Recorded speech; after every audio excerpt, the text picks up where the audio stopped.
And we will briefly touch what clinical abnormalities can arise when there is increase in secretion or decrease in secretion of aldosterone.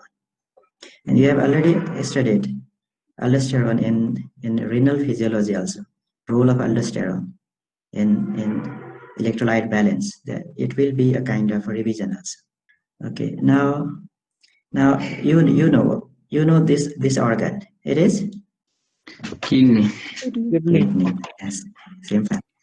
And if it was a posterior view, which side would it be, right or left? Left. Left. Okay. Then there are two glands here, and if you have studied anatomy, now it will be a very simple question. These glands are Adrenal cortex. Adrenal gland. okay. Adrenal gland. You can simply say adrenal glands, and their parts will be cortex and medulla. Okay. Compare the size of kidney and adrenal glands also, and you can see on the superior pole, related to superior pole of the each of the kidney, there is one adrenal gland, and it is a small gland. Okay, this view here is anterior. You can, if it was posterior, that would be left. If it is anterior, that would be right. But there is position wise also. One of them is slightly inferior. You can see this. It is inferior. You can see it would be anterior view. Okay. Anyway, now adrenal hormones. And here in this class, we are mainly related to adrenal cortex and adrenal medulla. We will have separate class.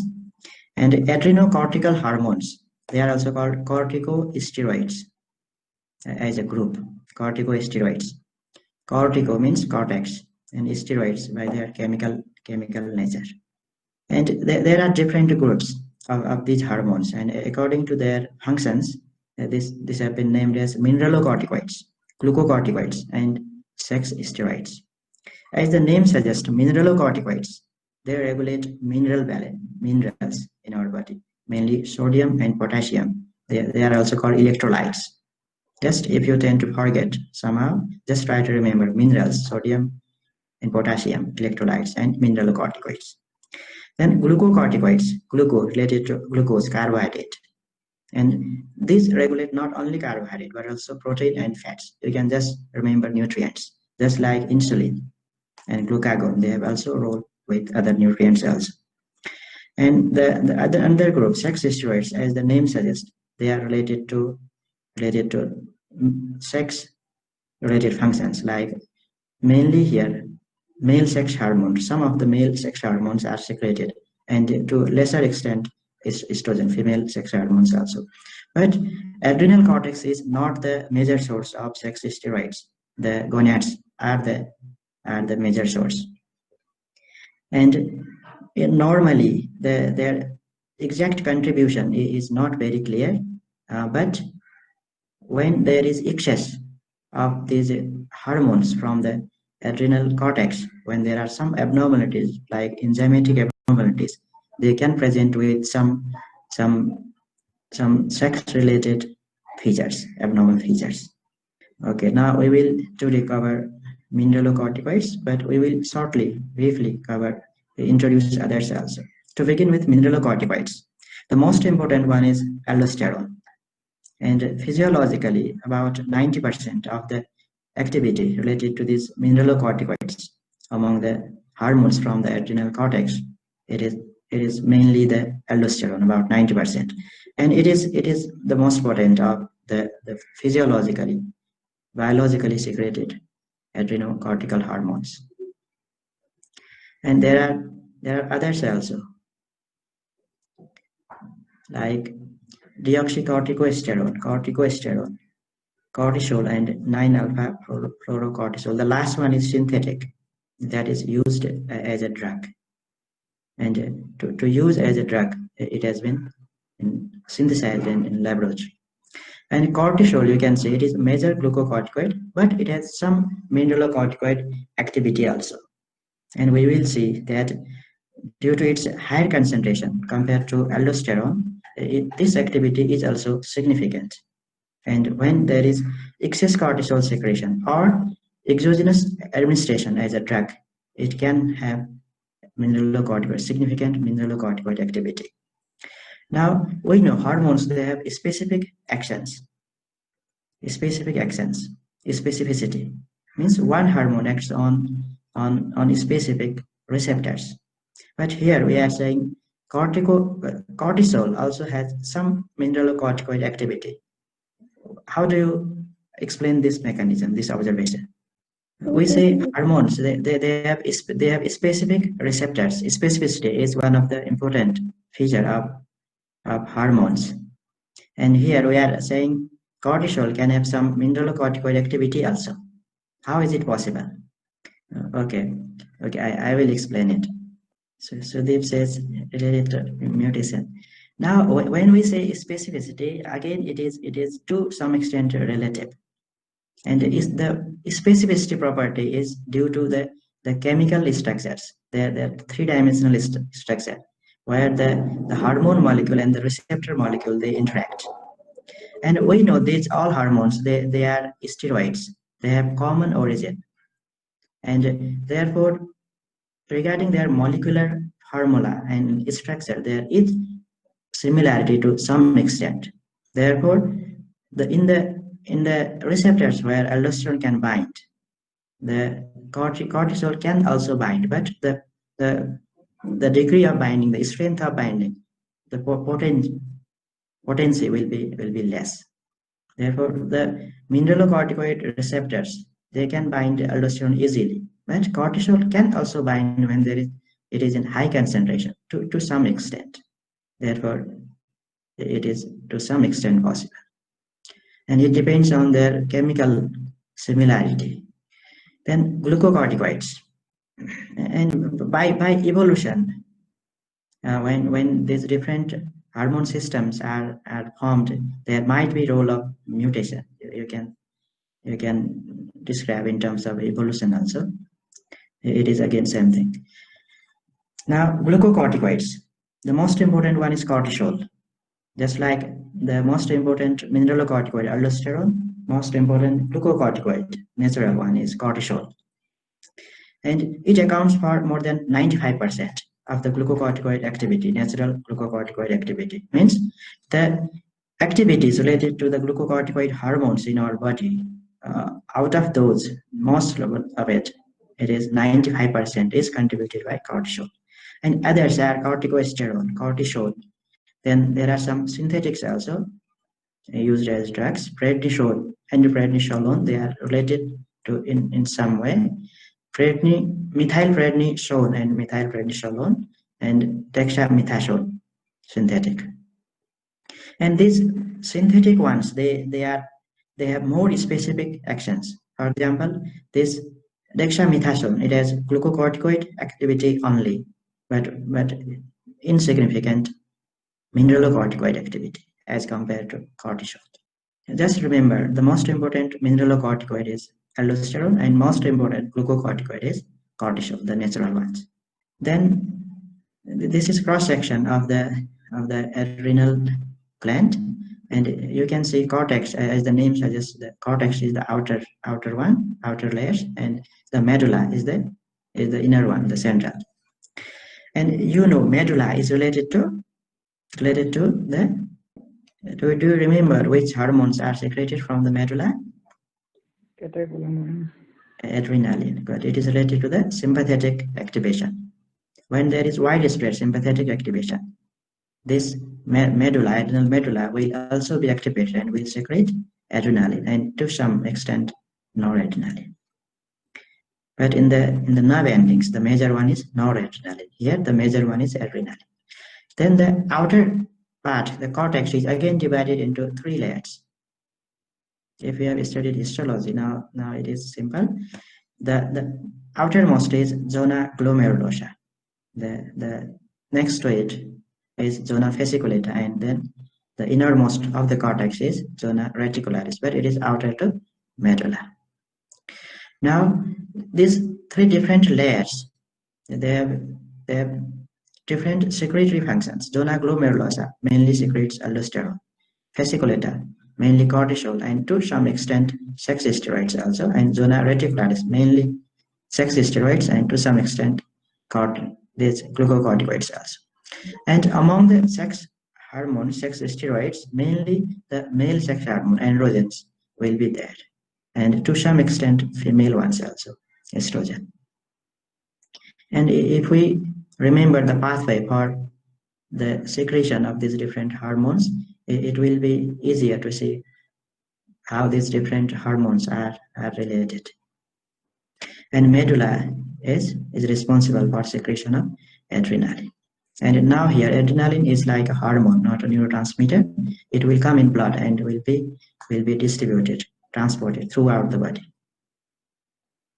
Actions will be similar as the sympathetic activation. Now, this figure shows the major steps in synthesis of these different hormones. The details you study in biochemistry, or now just try to correlate with biochemistry. Now, here the common source of these all steroid hormones is cholesterol, and not only the adrenocortical steroids, but other all steroid hormones, including the sex hormones from the gonads. The source is cholesterol.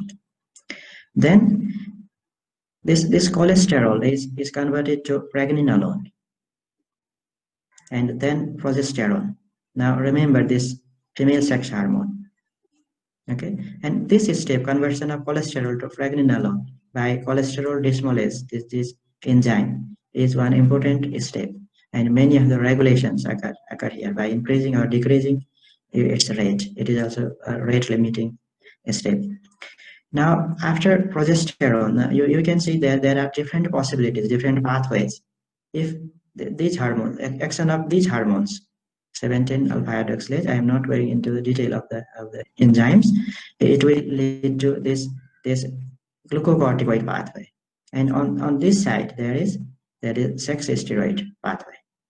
And downward, there is this mineralocorticoid pathway. But you can see for them, the common source is cholesterol. And in the pathway, the earlier substance is progesterone, female sex hormone. Then finally, there are some intermediate steps and enzymes involved, and in some cases, these enzymes are affected in some pathological conditions, like 21 beta hydroxylase, there's 11 beta hydroxylase, these enzymes. And if you see in this pathway, there is cholesterol, pregnenolone, progesterone, then 11 deoxycorticosterone, and then aldosterone, and in this mineralocorticoid pathway. And here these are glucocorticoids, finally cortisol, and here the androgens, dehydroepiandrosterone and androstenedione. These are some of the sex hormones, sex steroids produced from the adrenal cortex. And to some extent, after this one, estrogen is also found. Okay. Now, the importance of the knowledge of this pathway is that if there is disturbance, maybe due to enzymatic deficiencies, suppose this pathway cannot occur properly. Suppose this enzyme is deficient. Now, what will happen? The pathway will shift to this way. Therefore, these levels will increase. That is the clinical correlation. Okay, if there is deficiency of enzymes in this pathway, the more of the substances in this pathway will be produced, and their effects will be seen as the clinical features. Now, transport of different corticosteroids, and as steroids are more lipid soluble than water soluble, they will be transported bound to plasma proteins. And cortisol binding is more than 90%. Aldosterone is somewhat less, about 60%.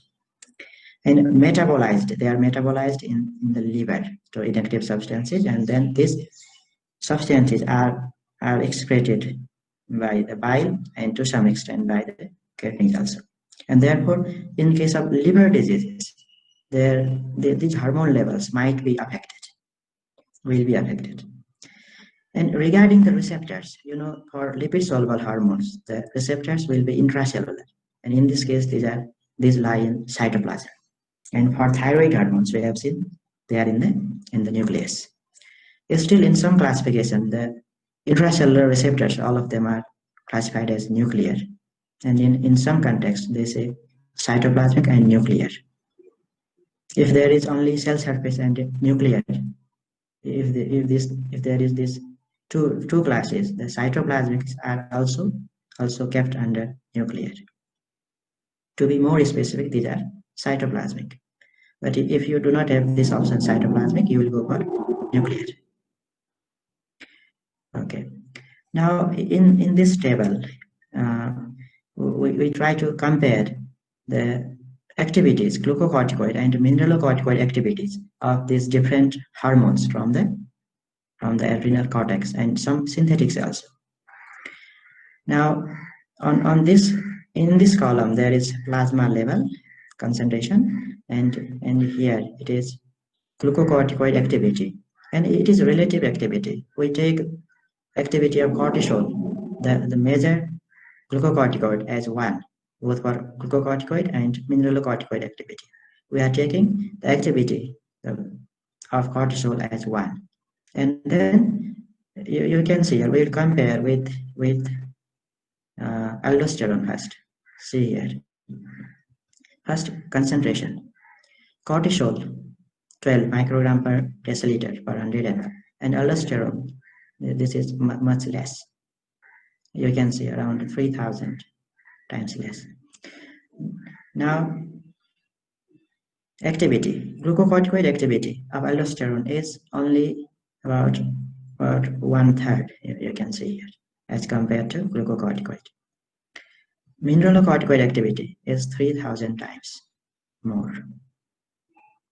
Here it would be concentration 2,000 times less. Now, though this mineralocorticoid activity is much higher, 3,000 times, if you compare the concentration, cortisol has 2,000 times more concentration. Therefore, it is possible to have significant mineralocorticoid activity by cortisol. Still, this very high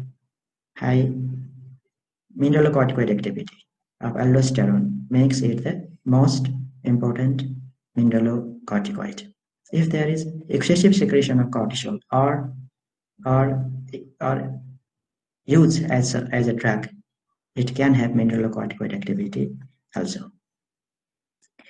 Now, prednisolone, glucocorticoid activity is 4 times as compared to cortisol. Dexamethasone, one synthetic, 30 times. We can see when we require a drug that has glucocorticoid activity, this one is dexamethasone is also commonly used. There are other factors that also need to be considered to compare the glucocorticoid activity. It is much more potent than cortisol. And this 9-alpha fluorocortisol, it has both higher glucocorticoid activity and mineralocorticoid activity as compared to cortisol. Okay, now some questions for you. Aldosterone increases sodium reabsorption in the renal collecting tubules. Okay, good.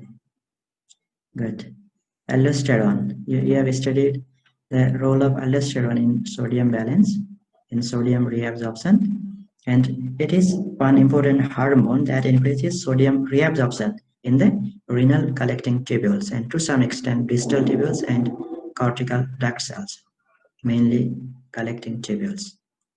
Okay, second, aldosterone increases renal potassium excretion or secretion. Okay, we are going for the second one. It is also true.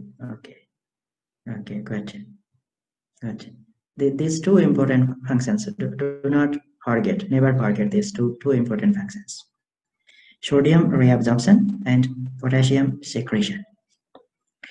Now, on the basis of this information, you will be able to answer this third one.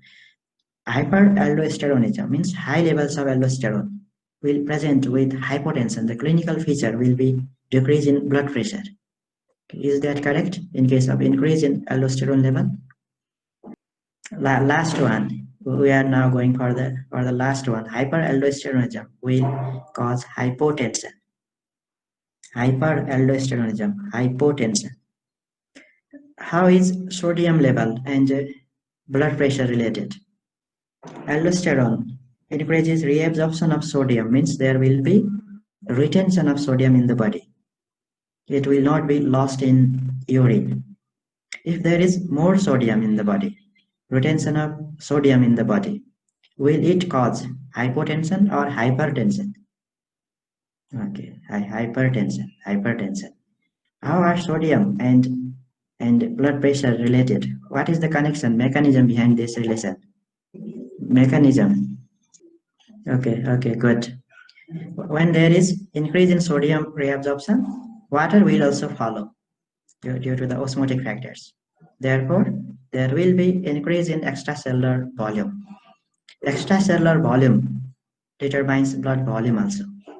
And with increase in blood volume, there will be increase in blood pressure also, tendency to increase blood pressure also.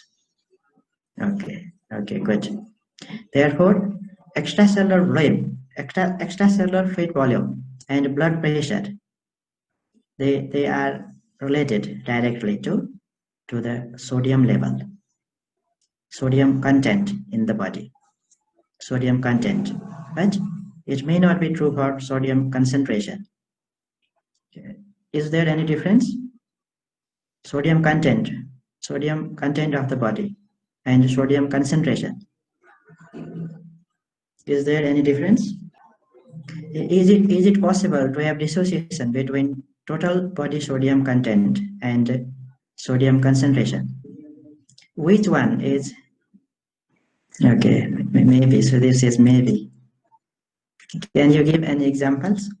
And if you are talking about the relationship between sodium and blood pressure, are you concerned with total body sodium content or sodium concentration? If it says sodium concentration, it is total body sodium content rather than sodium concentration. Okay, normally in physiologically they are related also, but it can be easily dissociated. For example, say in some conditions, first let's see like this. Sodium content is related to blood pressure because it is related to water also. For example, in the kidneys, when there is increase in sodium reabsorption, there will be water reabsorption also, and therefore they are related. And then there will be change in extracellular volume and then blood pressure. And this relation of sodium with water makes it one determinant of blood pressure. But if we dissociate sodium and water, this relationship will not be correct now. For example, if renal sodium reabsorption is there, but there is defect in ADS, antidiuretic hormone, for example, and we cannot reabsorb water. We can reabsorb sodium, but not water. Then in that case, sodium concentration will increase in the extracellular fluid, but it will not lead to hypertension. Therefore, just remember, it is sodium content and not the sodium concentration. We will come to it again, just to begin you to stimulate your thinking. Now, regarding the functions of aldosterone, it plays a role in total sodium chloride balance in the body. Here, this term is important from our discussion just now. Total sodium chloride content or balance in the body is your volume, and that translates to blood pressure regulation also. And regulation of extracellular fluid potassium concentration. See the difference here. For potassium, it is concentration, regulation of potassium concentration.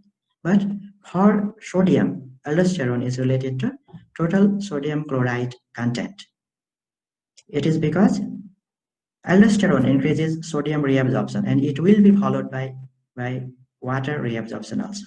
Therefore, sodium chloride concentration will not be affected much in normal condition, but in extremes, when there is deficiency of aldosterone or very excess of aldosterone, that might cause some change in sodium concentration.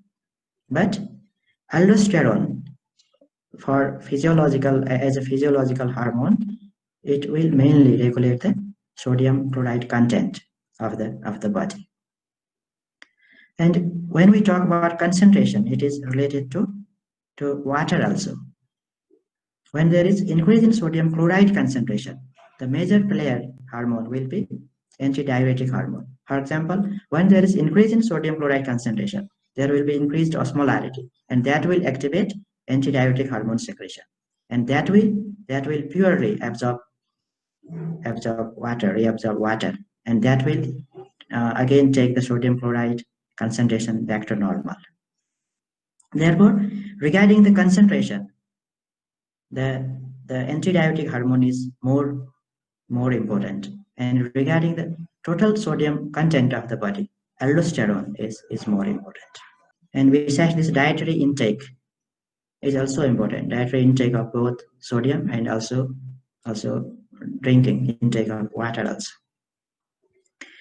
Now, how aldosterone carries out these functions. In the renal collecting tubules, the major actions are in the renal collecting tubules. Increases renal tubular reabsorption of sodium in the principal cells we have seen, and then increases renal tubular secretion of potassium again in the same cells.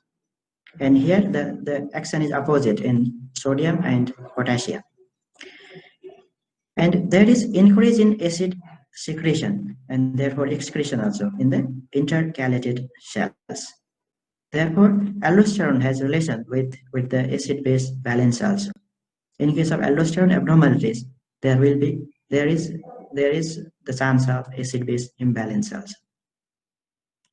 And it is not only in the renal tubules, in the intestine, sweat glands, salivary glands, again there will be increased reabsorption of sodium.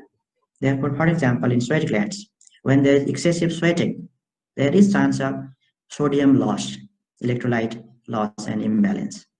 The water loss, the sweating is to cause heat loss, that is beneficial, but sodium loss is not going to benefit, is more harmful. Therefore, aldosterone mechanism will activate, aldosterone level will be increased, and there will be reabsorption of sodium. And from the intestines also, it has similar role. Now, what happens in hypoaldosteronism? And one example is Addison's disease. There is decreased secretion of aldosterone from the adrenal cortex. There will be loss of sodium in urine. Just we can make it from the physiological role of aldosterone. Sodium will not be absorbed appropriately, adequately. There will be loss in urine. Therefore, there will be hypokalemia. And hyponatremia, it is related to sodium concentration, but it occurs in severe cases only. And the hyponatremia is generally not very severe in this case. And even if you forget, that is okay. But do not forget hypovolemia. Hypotension due to hypovolemia. Hyperkalemia, again from we can correlate with the function. Hyperkalemia means potassium level will be increased in the extracellular fluid or plasma, and it is because aldosterone, if it was adequate, it would excrete in urine. Therefore, less excretion means less retention, more retention. Okay, hyperkalemia. And you know, potassium, it has very important role in membrane, in bioelectrical properties in the excitable membranes. Therefore, in severe cases, there is cardiac toxicity. The functioning of the heart will be affected. And one important note here: total lack of aldosterone causes death within a few days if it is not treated properly. Why? Aldosterone is important for reabsorption of sodium, and which is followed by reabsorption of water also. And therefore, there will be hypovolemia in its absence, and hypotension, and finally shock. Therefore, this hormone is essential for life.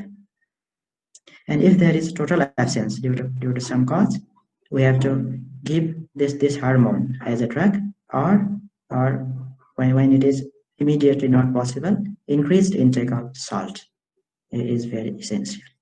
This highlights the importance of the hormone. On the another extreme, if there is hyperaldosteronism, for example in Cone syndrome, excessive secretion, there will be sodium retention. Again, we can make it from its function. Then there will be increase in extracellular volume, then blood volume, and then hypertension. Therefore, one of the secondary causes of hypertension is hyperaldosteronism. And hypokalemia, just opposite to hypoaldosteronism. In hypoaldosteronism, we see hyperkalemia. Here, we see hypokalemia, and that will cause muscle weakness, for example. And metabolic alkalosis, the relationship with acid secretion. Aldosterone secretes acids, hydrogen ions, and there is excessive aldosterone level, more excretion of acid. Therefore, in the extracellular fluid or plasma, there will be alkalosis.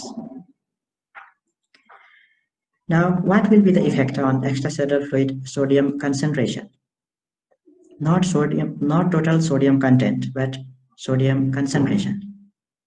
It will be almost normal or slightly elevated. Because why this change is mild? Now, can you answer it? There is sodium retention in the body, increase in sodium reabsorption, but sodium concentration is almost normal or mildly elevated. How is it possible? Okay, good. Water is also reabsorbed.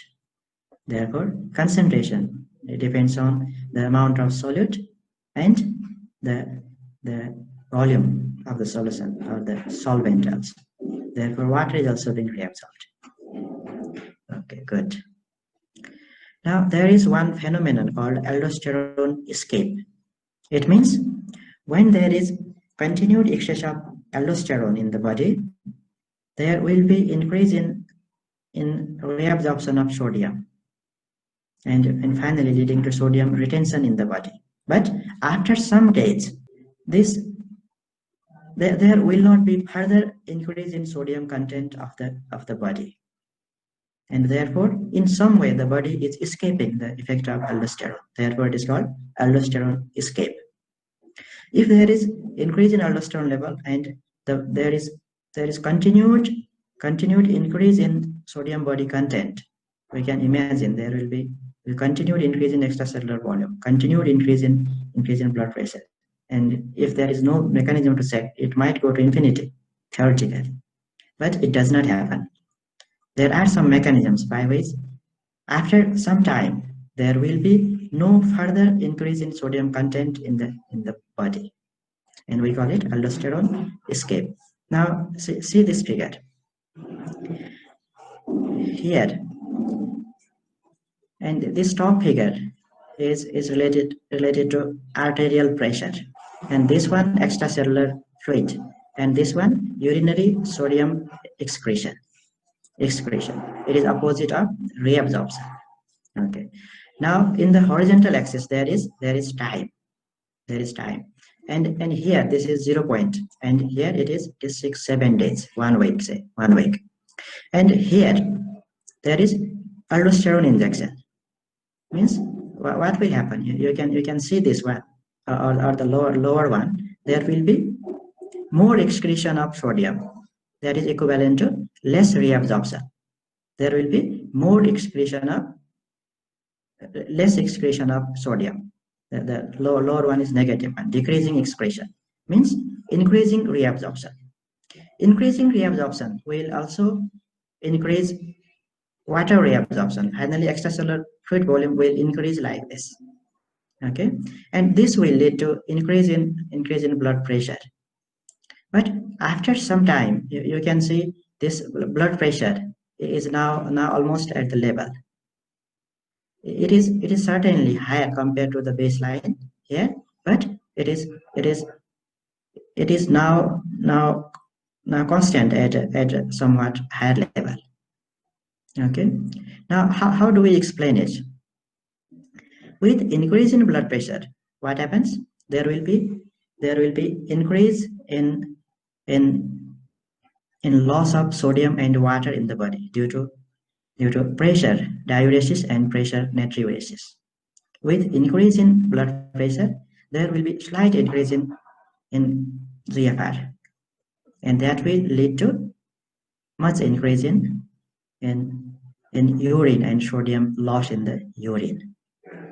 Now, aldosterone would decrease the sodium and water loss in urine, but this pressure effect is causing more loss of water and sodium in the urine. These two factors now the balance, and finally what happens? There will be the excretion, the rate of excretion will be almost normal to the previous one. This slight higher value is just the artifact of the experiment. Now after this year, when initially there will be less excretion. With rising pressure, see the top one, rising pressure, there will be now again due to the pressure effect, pressure diuresis, and then it levels, and then the pressure also levels. Therefore, the effect of aldosterone is opposed by the pressure effect, and this pressure effect, when just balance is the aldosterone effect, there will not be further increase in blood pressure. Certainly, there is increase in blood pressure from this 100 mean arterial pressure 100 to almost 100, 120, but it levels there. But when we stop aldosterone infusion, then there will be again fall back to the normal. Mainly, this portion is of main concern here. This phenomenon is called aldosterone escape. Therefore, in hyperaldosteronism, blood pressure will increase, but the extracellular fluid volume may not increase to the level to cause overt edema. Edema may not be seen, will not be seen commonly in case of hyperaldosteronism. Okay. Now, regarding the mechanism of action of aldosterone, we know it is in the renal. Mainly, the targets are renal cells and renal collecting tubular cells, mainly principal cells for sodium and potassium. Now here, aldosterone, this is hormone molecule, lipid soluble. It crosses the membrane. Inside the cytoplasm, there are mineralocorticoid receptor, MR means mineralocorticoid receptor. Then the hormone molecule binds with the receptor. Then it enters the nucleus, and in the nucleus, it interacts with the DNA. Hormone response elements will be there, and then finally there will be some protein synthesis, and those proteins, one of them will be sodium potassium ATPase pump here, and others are this epithelial sodium channels, ENaC, and not shown here, potassium channels also. And finally, this activity will increase. It means sodium reabsorption. You see here, primary transport. This is the extracellular fluid. This one is luminal site. Lumen here will be the tubular fluid, renal fluid here. Urine to be found urine, and here extracellular fluid. There will be more transport of sodium to the extracellular fluid from this side, vessel side, and therefore their sodium concentration will decrease, and sodium will enter from the renal fluid, the tubular fluid. And similarly, potassium concentration, the effect on potassium will be opposite, and here potassium concentration will increase, and through the potassium channels it will be secreted in the tubular fluid. This is the mechanism. I think we have already studied in renal physiology also. And so I have not shown the mechanism of acid secretion. You can read from renal physiology also. Okay. Now we will try to complete in about 5 minutes. Regulation of aldosterone secretion. How aldosterone secretion is regulated. Again, the factors that regulate aldosterone secretion will be, with some of them, the major will be again the factors that aldosterone itself regulate or control. In other words, aldosterone has effects on some parameters, and the same parameters will have effect on aldosterone secretion. Increase in potassium ion concentration, extracellular fluid potassium ion concentration will cause increase in aldosterone secretion. Therefore, one of the regulator is potassium ion concentration. If there is decrease in potassium ion concentration, there will be decrease in aldosterone secretion. And the degree of effect is shown by this number of these arrows. And potassium is one potent stimulator of aldosterone secretion.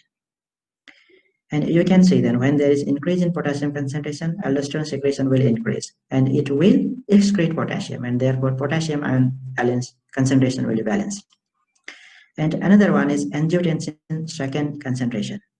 And you know, in the renin angiotensin aldosterone mechanism, aldosterone secretion is increased in response to increased angiotensin second concentration. And this is also a potent stimulator. And third one, but less potent, is decrease in sodium ion concentration will increase to some extent aldosterone secretion, but it is not the major regulator.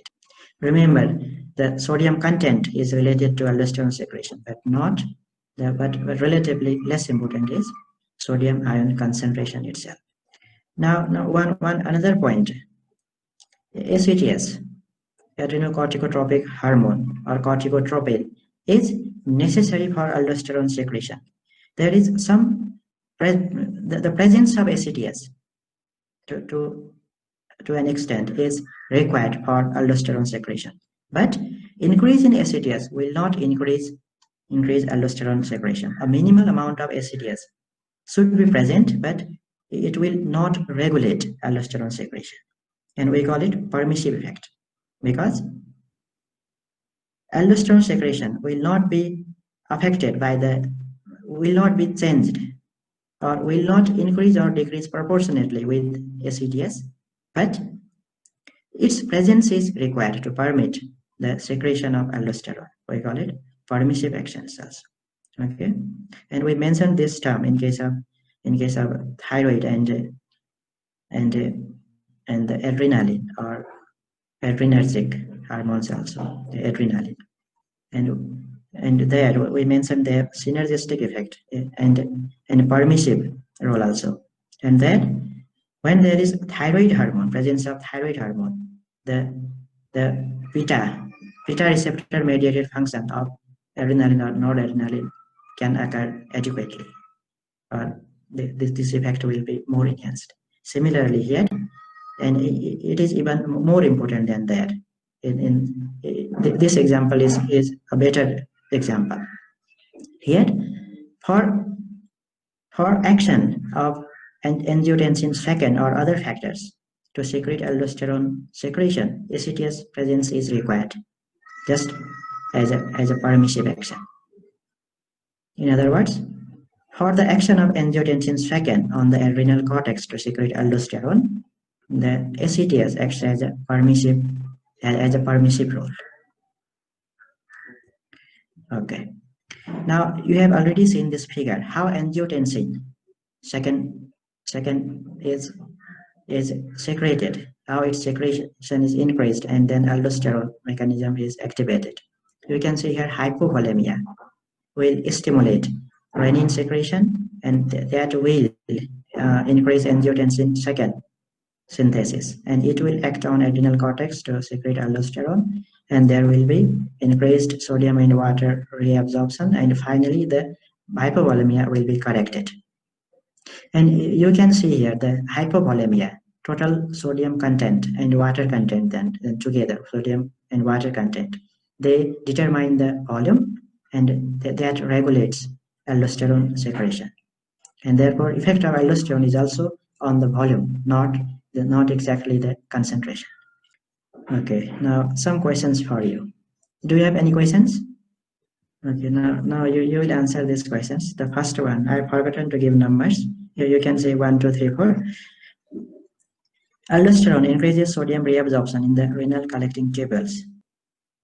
True. Okay, we are mentioning this statement from the beginning and repeating. It means we should not forget it. We should never forget it. Aldosterone increases renal potassium excretion. It is also true. Good. Now, if you are asked about the functions of aldosterone, you will immediately say sodium reabsorption and potassium excretion. These are effects. Functions: extracellular fluid volume regulation and potassium concentration regulation. Extracellular fluid volume regulation and potassium concentration. For sodium, it is the content, total amount in the body, and for potassium, it is the concentration. Aldosterone also facilitates uptake of potassium by the cells. I have not mentioned in the slide, but just like in the renal tubular cells, in the renal tubular cells, potassium secretion is facilitated, and the effect is decrease in potassium concentration in the extracellular fluid. At the level of the cells in our body, again from the extracellular fluid, potassium is transported inside the cell under the action of aldosterone. Again, extracellular fluid potassium tend to decrease under the influence of aldosterone. And next one, hyperaldosteronism presents with hypotension. False. False. It should be hypertension. Okay, good. And ACTS or corticotropin is the major regulator of aldosterone secretion. True. Major regulator means aldosterone secretion will increase or decrease in response to ACTS secretion. What are the major factors that affect aldosterone secretion? Aldosterone secretion increases when there is hypovolemia. Aldosterone secretion increases when there is hypovolemia, and when there is hyperkalemia, increased potassium concentration. And another one, angiotensin second, that is again related to hypovolemia. Therefore, ACTS, its presence is required, but it is not a major regulator. The change in aldosterone secretion occurs through change in volume status, change in potassium concentration. And when you mention about sodium, be careful. It is not sodium concentration. It is the sodium content, or which is equivalent to extracellular fluid volume. You can say volume status. What increases aldosterone secretion? You can just mention hypovolemia and hyperkalemia. Okay, these are the extremes. We can just say decrease in extracellular volume and increase in potassium concentration. These two are the major regulators. Angiotensin second comes in the hypovolemia mechanism. Is it clear? Okay. But ACTS, that is a major regulator for cortisol secretion. We will study in our next class. For cortisol, change in ACTS level changes the secretion of cortisol. But for adrenaline, just its presence is required, but further increase in ACTS will not increase aldosterone secretion. Its presence, the minimal presence is required though. Is it clear now? Okay, this is the last slide. Thank you very much. Now, I have put some questions from diabetes, mainly related to the prevention or treatment, the natural ways from nutrition and some other lifestyle modifications. And there was some mistake there. I mean, it was the multiple options were correct there. My aim was to ask you to choose all of the correct options, but when you had to choose, you could choose only one. I have changed the setting. You will see it again and let me know if now it is okay. Yes, okay, Abhishek. You will check it and let me know. Okay, now if it is working or not. It is not graded, means there is no setting of scores or marks. It is just for your practice. Even if all of your answers are correct, it will show 0, but you will see the number of correct answers there.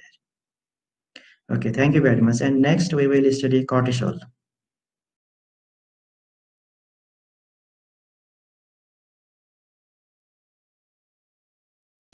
The person will not be able to resist stress, and even minor stress can lead to death.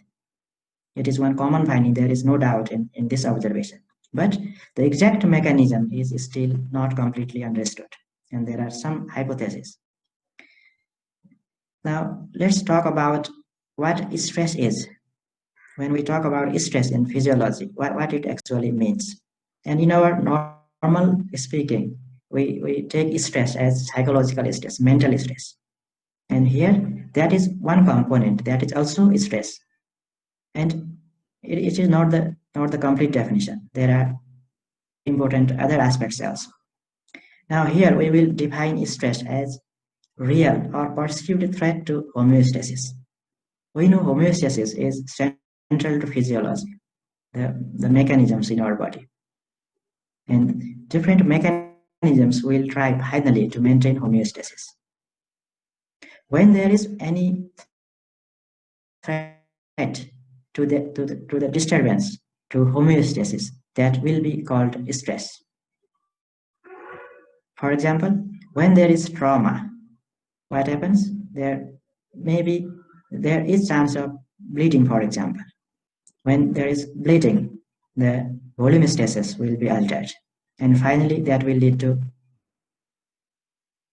the tissues, different tissues in the body. They will not be able to maintain their normal function.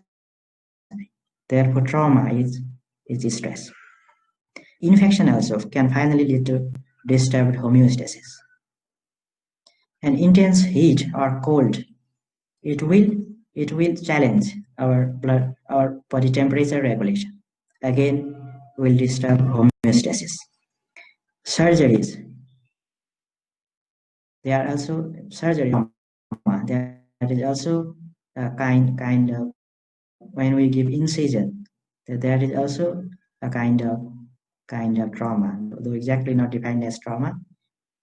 Actually, it has same consequences, though it is planned and controlled. And restraining an animal so it cannot move, there will be psychological stress. Everyone, not only humans but also animals, they like freedom, and when they are restrained, means they are captured, they are not allowed to move freely. What will happen? There will be mental stress, and that will also trigger the stress response in the body. These are just some examples to anything that tends to disturb homeostasis will be stress. And here the word real or perceived. In these cases, in the first 4 cases, it is real. But in the last one, the person perceives it as a threat. The animal or person, when it is restrained, not allowed to move freely, it perceives it as something wrong is going to happen. And even that is stress. And our body will respond as if there is real threat. Now, in this figure, in this graph, there is time in the horizontal axis and plasma corticosterone concentration in the cortex, because it is from a rat. And in rats, the major glucocorticoid is corticosterone. Therefore, here we will take it equivalent as cortisol. Now, here you can see increasing rapidly.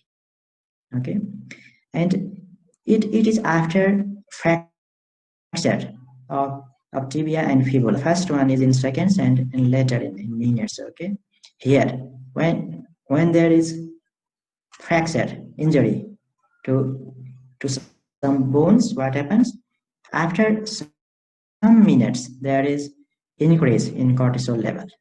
You can compare the initial level, baseline level, and increase, much rapid increase, and you can see.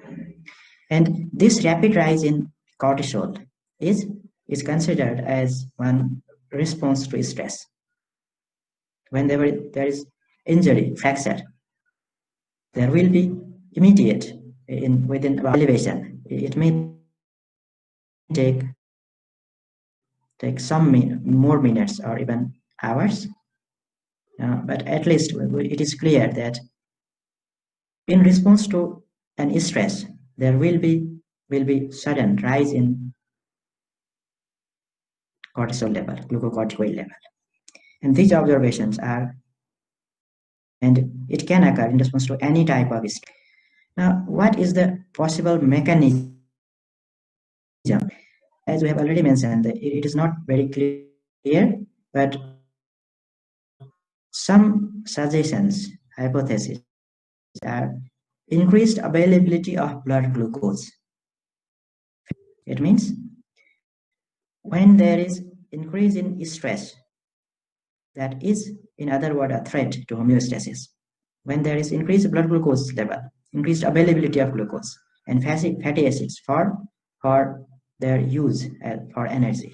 For example, just like in emergency conditions, the sympathetic activation is there, and that will again increase blood glucose level, blood pressure, have some way to fly away or to tackle emergencies. And you can also take this response to help increase the availability of energy. And then increased vascular reactivity to norepinephrine. When there is increased level of cortisol, the response of the blood vessels to norepinephrine also increases, and we call it permissive action of cortisol on norepinephrine function. We'll come to it again. Activity, where the mediator would be norepinephrine. Here, cortisol is also helping in mediating the response of norepinephrine.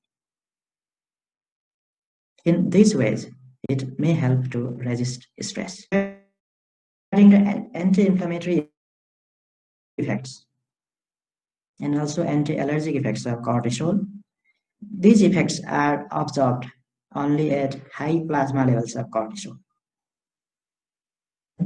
Mechanism, and again the mechanisms are not fully understood, and it has been found that it acts at multiple levels in the inflammatory process. To some tissues, there will be inflammation. Inflammation basically is a response to injury. Therefore, when there is injury, the cells, those enzymes will be cortisol or glucocorticoids. They are found to stabilize lysosomal membranes. It means they will not release their proteolytic enzymes easily, and therefore the normal tissues will not be digested easily. In this way, it decreases inflammation. And another mechanism is decreased permeability of the capillaries due to decreased synthesis of prostaglandins and leukotrienes. And it has been suggested that it inhibits the synthesis of prostaglandins and leukotrienes by inhibiting one enzyme, phospholipase, and which degrades the phospholipids to arachidonic acid, and from which these different inflammatory mediators are produced. And there are other effects also.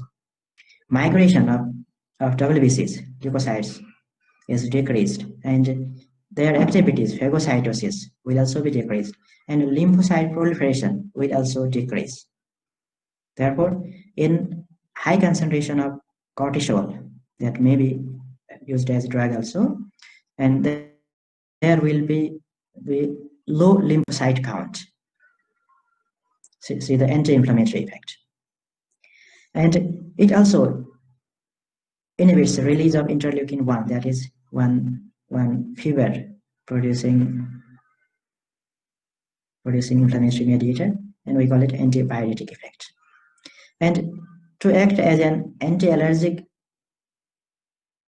agent, it inhibits release. And two glucocorticoids, they have widespread anti-inflammatory activity at different levels.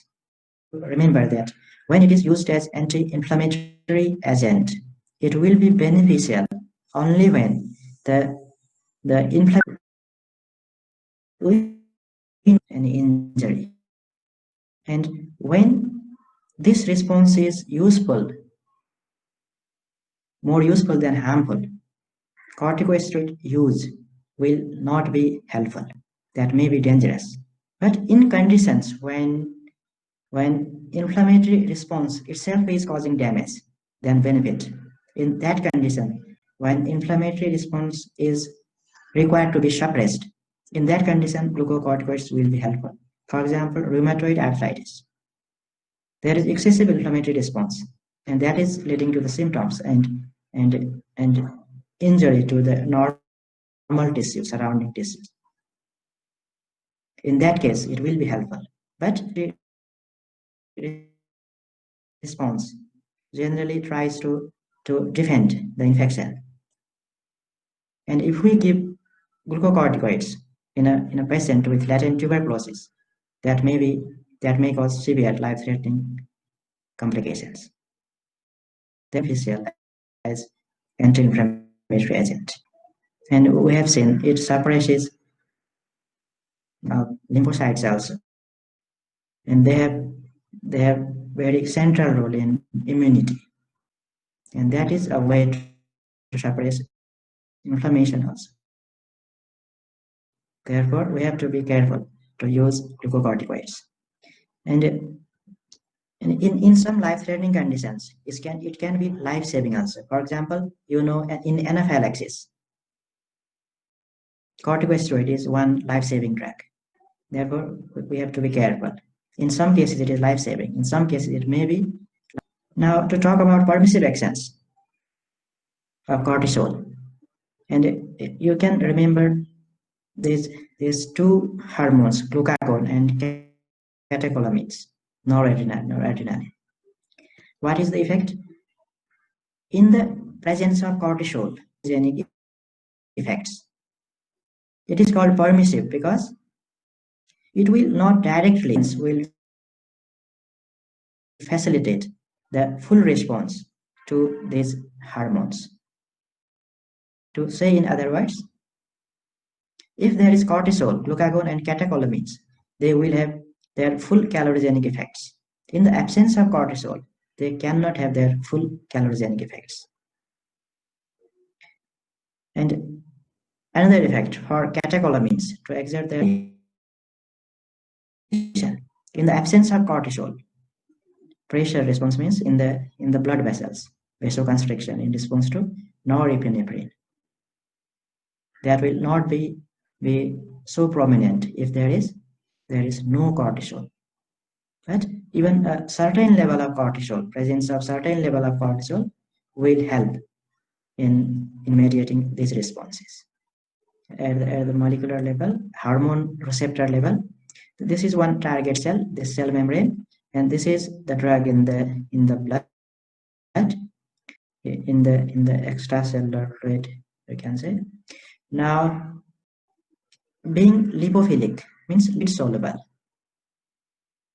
It will diffuse easily through the cell membrane. And now this hormone receptor complex, it now enters the nucleus. It interacts with the hormone response element, glucocorticoid response element in the DNA.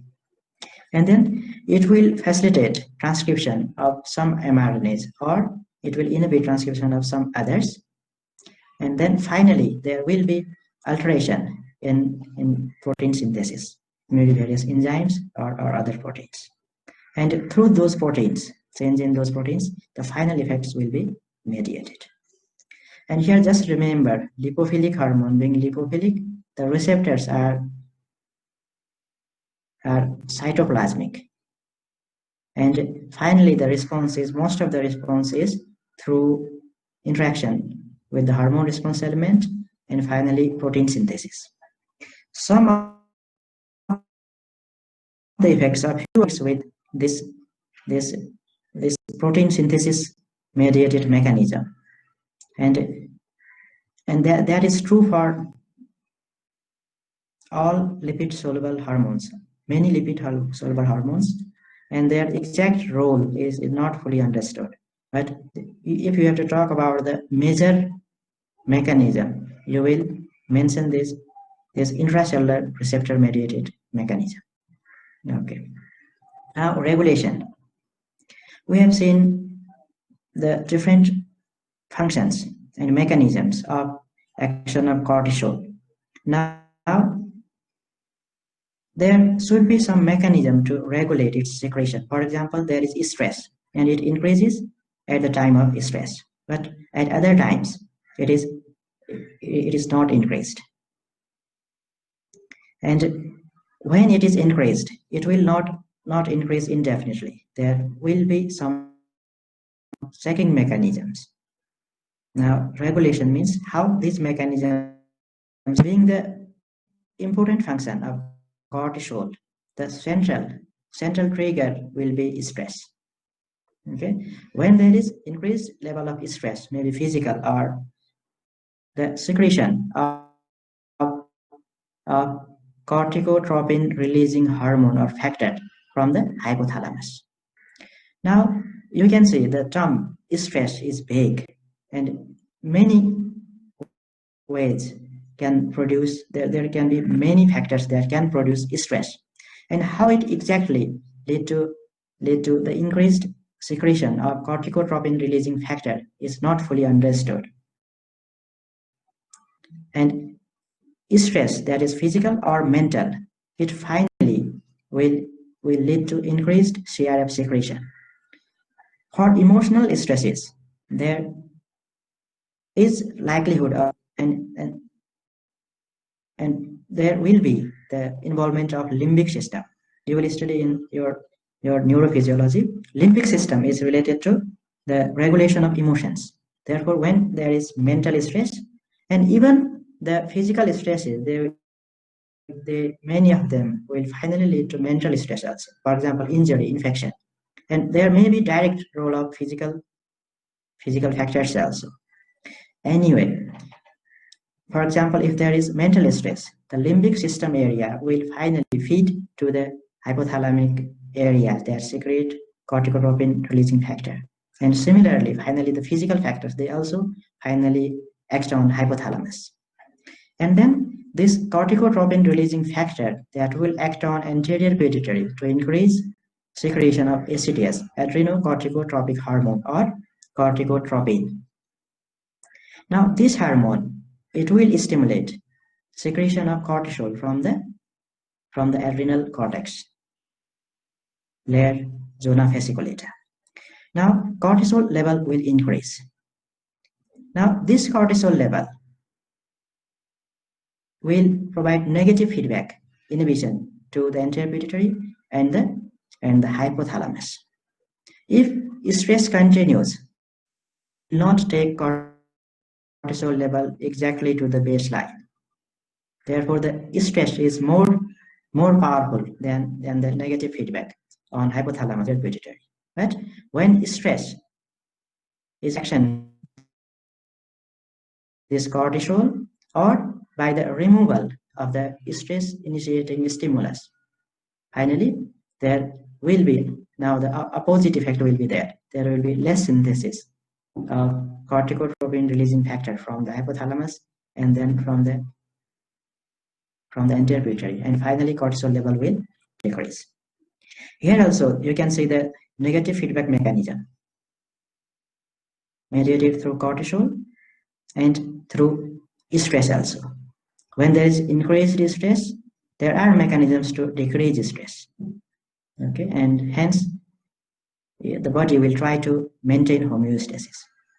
Whenever there is any tendency to impairment of homeostasis, this one important mechanism will be activated. Now another factor, that means even if there is no clear stress, there is change in cyclical change in cortisol level according to the time of day. You can see the concentration here and here. Okay, and you can see this is time in different parts of the day. It is highest in the morning time. Okay, around 8 o'clock, or you can say, and the sleep pattern can also change this cycle. Okay, therefore, if the sleeping pattern is altered, this cyclical pattern will also be parallelly altered. And one important implication of this is, if we have to measure cortisol concentration to see whether it is normal or abnormal, we have to take into consideration the time of day. If one day we measure in the morning, and in another day we measure in the evening, even normally the level will not be same, and we cannot make any conclusion from that investigation. Therefore, we have to consider the time of day to send the samples. When we send the sample, consider the time. Okay, now we are close to the end. Any questions? We'll talk about the clinical aspects, applied aspects in our next class, and we will also talk about true or false, higher in the morning. Okay, all of you will answer. Okay, true. Good. It is higher in the morning. Okay, cortisol secretion decreases during stress. Okay, it is false. This statement is against the major role of cortisol.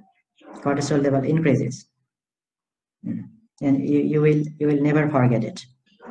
Hypercortisolism, that is increased level of cortisol, is associated with hypoglycemia, decreased blood glucose level.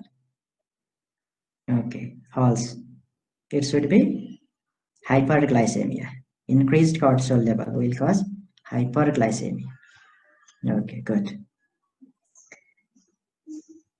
Hypercortisolism is one risk factor for diabetes mellitus. Next, 4. Cortisol mobilizes proteins from muscles. High levels of cortisol will mobilize, means it will degrade proteins and release amino acids. It is? Yes, true. Okay, good. Next and final. Cortisol causes lipolysis. All of you will try. Lipolysis. Mobilization of fats. That is true. Okay. Now, to summarize, cortisol, important function to resist stress. Stress means, what is the meaning of stress here? Any threat to homeostasis. Good. Any threat, maybe physical or psychological. Threat may be real or perceived. Perceived threat is psychological. And another functions are their effects on metabolism of major nutrients. Mainly, there will be increased availability of nutrients, and even including the amino acids and proteins in the blood. Glucose, increased level of glucose and fatty acids for utilization, for energy. Amino acids for production of glucose, and maybe also for making it available for healing. For example, if there is injury, it will be easier to memorize also. Okay, and anti-inflammatory effect is also there, and it occurs mainly at higher levels, higher plasma concentrations. And there is some permissive action on effects of noradrenaline. Okay, you can say catecholamines and glucagon. And to resist stress, cortisol and sympathetic system, they work together. We will study it in our next class. In our next class will be on clinical aspects of these hormones, and also the androgens, cortical androgens. And then in the next class, we will study adrenal medulla and stress response. We will again come back to cortisol there. And then one class will be required for pineal gland. In our next week, are you able to attend the classes, or the classes will be off? Do you have any idea? Any information till now? No, sir. Okay, we will see. If we can, we will continue. If not, we will continue after you come here. And all of you come safely, and we will meet here.